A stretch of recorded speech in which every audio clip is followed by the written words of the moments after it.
Hey, everybody. Congratulations. You've made it to the last module of the Strategies and Curriculum Design course. And this topic is actually curriculum design. And so we're going to try to give you some tools today through this module to help you think about designing curriculum for your learners. So our focus question is how do effective ESL or EFL teachers design instruction that helps our multilingual learners make meaningful progress over time? This is a question I get a lot, even after the TESOL certificate. Some of you might find yourself doing tutoring and you want to know, how do I get this student from where they are right now to meet their goals? And how do I design instruction along those lines? So hopefully this module will help answer some of those questions, and get you in the right direction, moving in the right direction in terms of making good choices for progress over time. So by the end of this module, you should be able to do the following: explain the relationship between curriculum, syllabus, unit plan, lesson plan, right? Because there's a difference between each of those. Analyze the contextual factors. So that's the things going on around the classroom or in the classroom. So things like access to technology and materials. Compare the curriculum planning in ESL, so usually that's in the US setting, versus EFL, English as a foreign language setting, which would be in another country outside the United States. Talk about different syllabi, describe the different types, and then begin to apply the backwards design principles when you're thinking about planning instruction. So, the first thing I want to start with is just all the variety of ESL classes in the United States. And this is just some of them. There's also kind of variations of these that you might be able to find or start to interview for. And so it might not fall into one of these exact categories. But yeah, so when we're thinking about where do teachers work teaching English as a second language or as a new language in the United States, this is some of the variety that you could find. So it could be in an elementary school where you're pulling small groups of students out. It could also be in an elementary school where you're pushing in on a classroom. And of course, if you're going this route, this would require steps towards getting your full licensure for teaching. Right now, you're just working towards a certificate of teaching. But same thing for a middle school, right? You might have a class period where you have learners coming to your class to get instruction in English. It could be an ESL resource center, maybe a bilingual program, both in the home language and English. There's something called early exit bilingual programs or late exit bilingual programs, and the difference. Two-way bilingual programs, sheltered English, content-based programs. These are kind of my favorite. This would be typically at the middle school, higher school, and above levels where they're teaching content, but there's also some scaffolding for English language learners or multilingual learners. Same with structured immersion programs, very similar. And then, of course, community ESL classes, which are wonderful way to serve the community, usually with adults in these settings. Now, if you are thinking about teaching English abroad, there's quite a difference in the type of classes that you might encounter.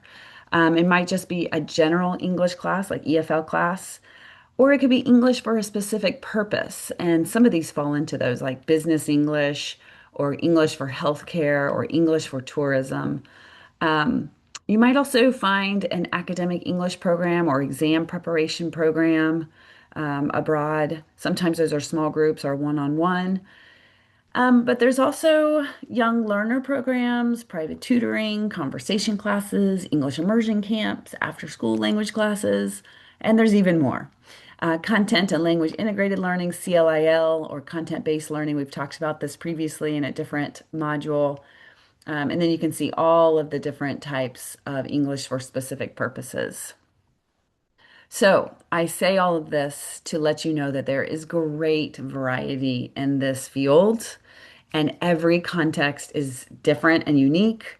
So therefore, every curriculum is different and unique. And there's really no one size fits all, as you've probably learned with teaching. It's really determined by the goals of your program, the needs of your learners, the context in which you're teaching in terms of like materials, technology, the interest. What is the societal language going on around us? So there's just so many factors to consider. Along those lines, what influences curriculum? What are some curriculum design factors to consider? So, curriculum design requires a really good understanding of, not surprisingly, who are our learners, their purposes for learning, why are they learning English, and then the resources and or constraints of the context in which they are learning. And so to find out more about those, we conduct what's called a needs assessment, which typically is about the needs of the learners, and then a context analysis, which helps us understand the bigger picture, what's going on in this space. And so it says here, we go through these needs assessment and context analysis so that goals can be set as to what will be learned, how it will be learned, why it will be learned, to choose or design materials, activities, assessments, and then to organize them within the time frame available. So you're already getting the sense of the complexity here. It's like, who are we teaching? How are we teaching them? Why are we teaching them? And then, with what? With what materials? With what textbooks or computers or programs? How are we assessing their learning? And then how much time do we have? And so what's the best organization for this content over that time period? Just kind of many, many choices to make. So, beginning with kind of this flow chart, first of all, thinking about where is the classroom? Is it in the US or is it abroad? Okay, so that's a really significant contributor to the types of syllabus and curriculum you're going to design.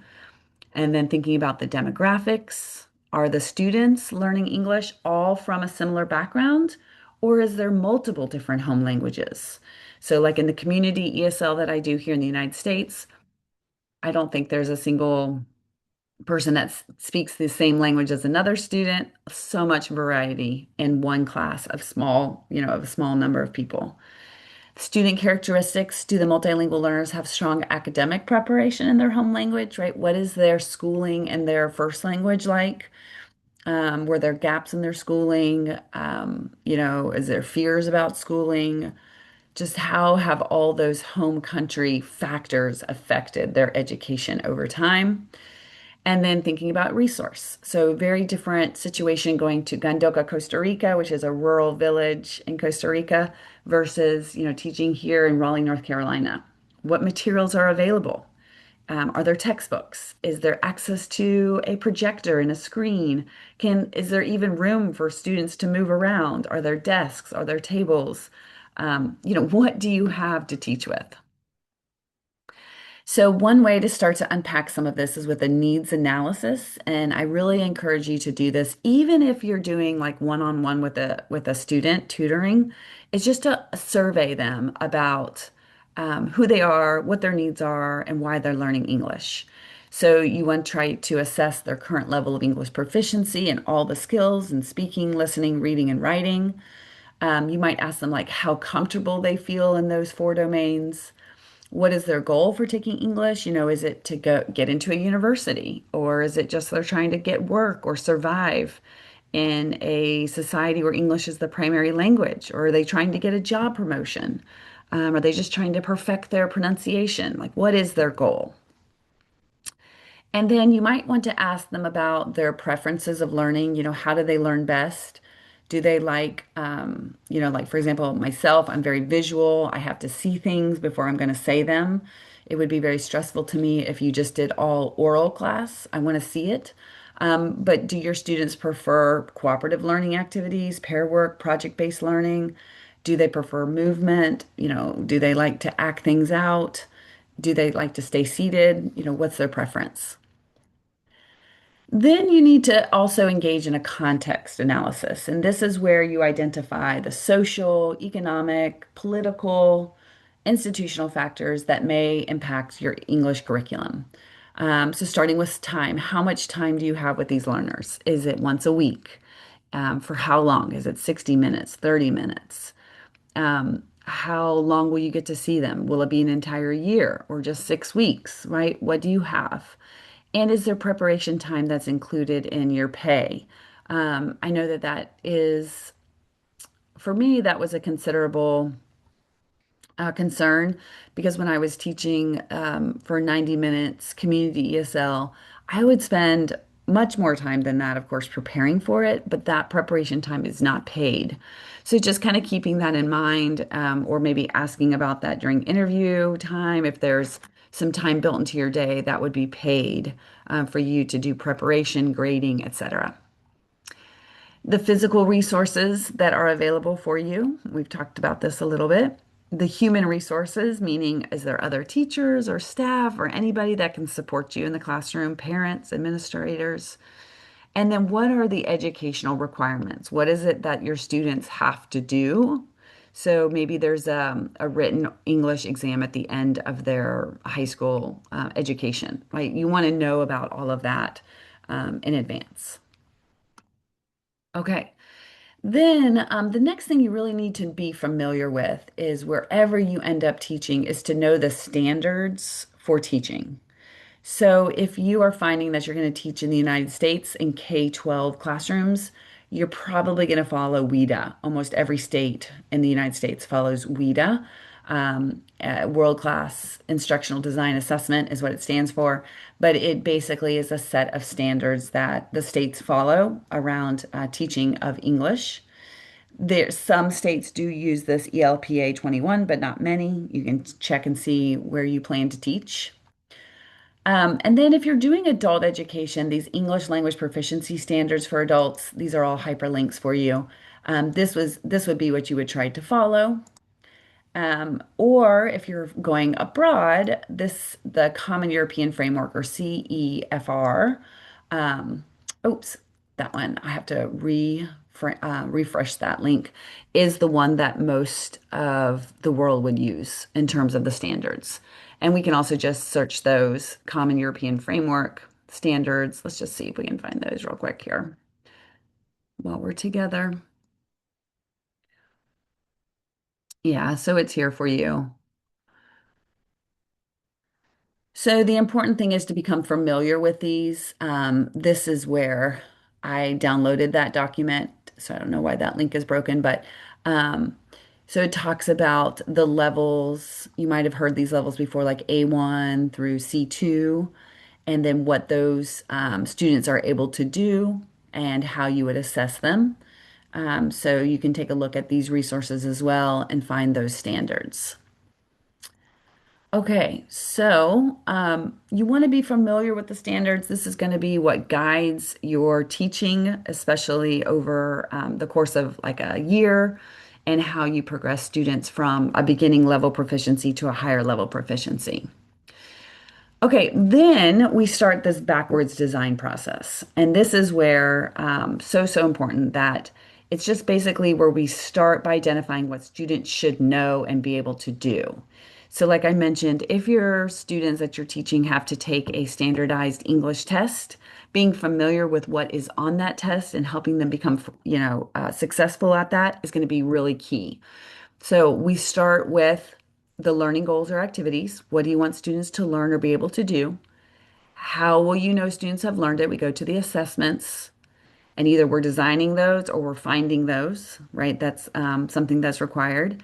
And then what content and activities will you use to promote achievement of the learning goals and objectives? That is when you choose your learning activities and instructional materials. So that is the essentials of backward design. You start with the goals, the objectives, then you look at the assessment. How am I going to know that they did this? And then, okay, how am I going to get them there? By planning your units and your lesson plans. And so that's something I want to just make really clear for you is curriculum is like the whole program.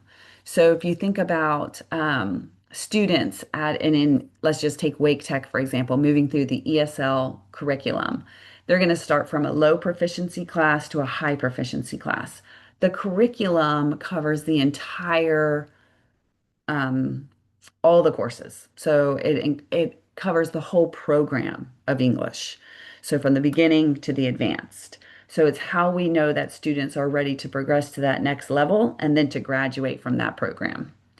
Then within each of those courses, we have a syllabus. So we have a syllabus for the beginning low level, for the next level up, for the advanced level.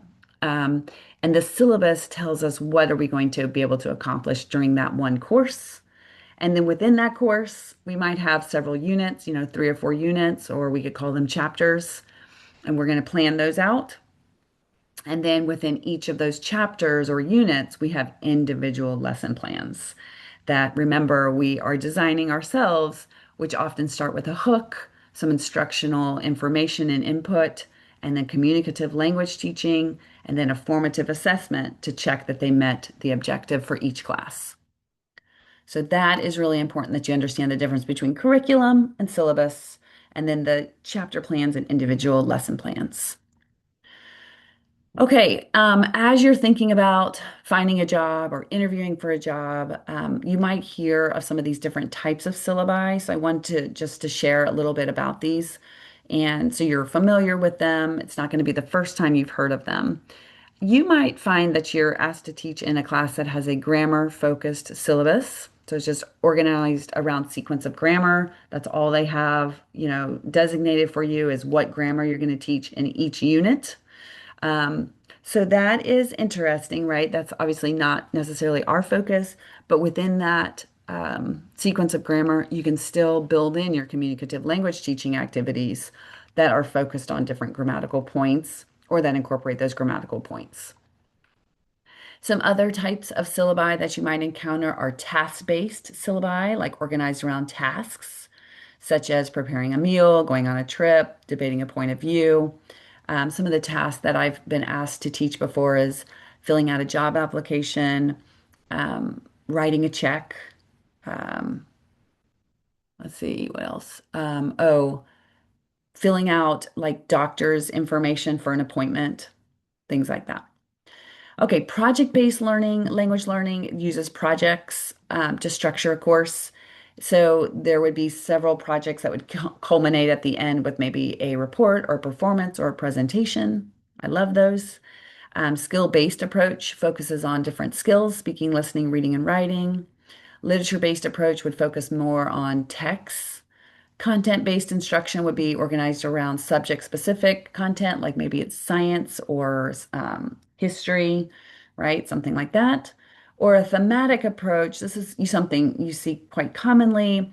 It might start with something like all about me and then go to like hobbies and then foods and shopping and then maybe sports, health, environment. So organized around themes. Okay, so putting it all together, I have a few sample curriculum and syllabi, and these are available for you here. And this one is available on Moodle, but it will give you an idea of some variety in the syllabi. Megan Brunsink was one of my students, and so I just want to click on this link for you. This was something she designed for her culminating project for the master's degree in teaching English to speakers of other languages. And it is all about teaching English around, let me scroll down and show you. It is around the Council of Europe Common European Framework of Reference for Languages and the United Nations Sustainable Development Goals. So she created a curriculum that is centered around the 17 goals of the United Nations for all people. So everything from ending poverty and hunger, providing good health and well-being, ensuring inclusive, equitable education. So each one of her modules are focused on one of those goals. So this is a really rich example of a full curriculum that she developed and all the activities and everything. So it's just an amazing resource for you to check out.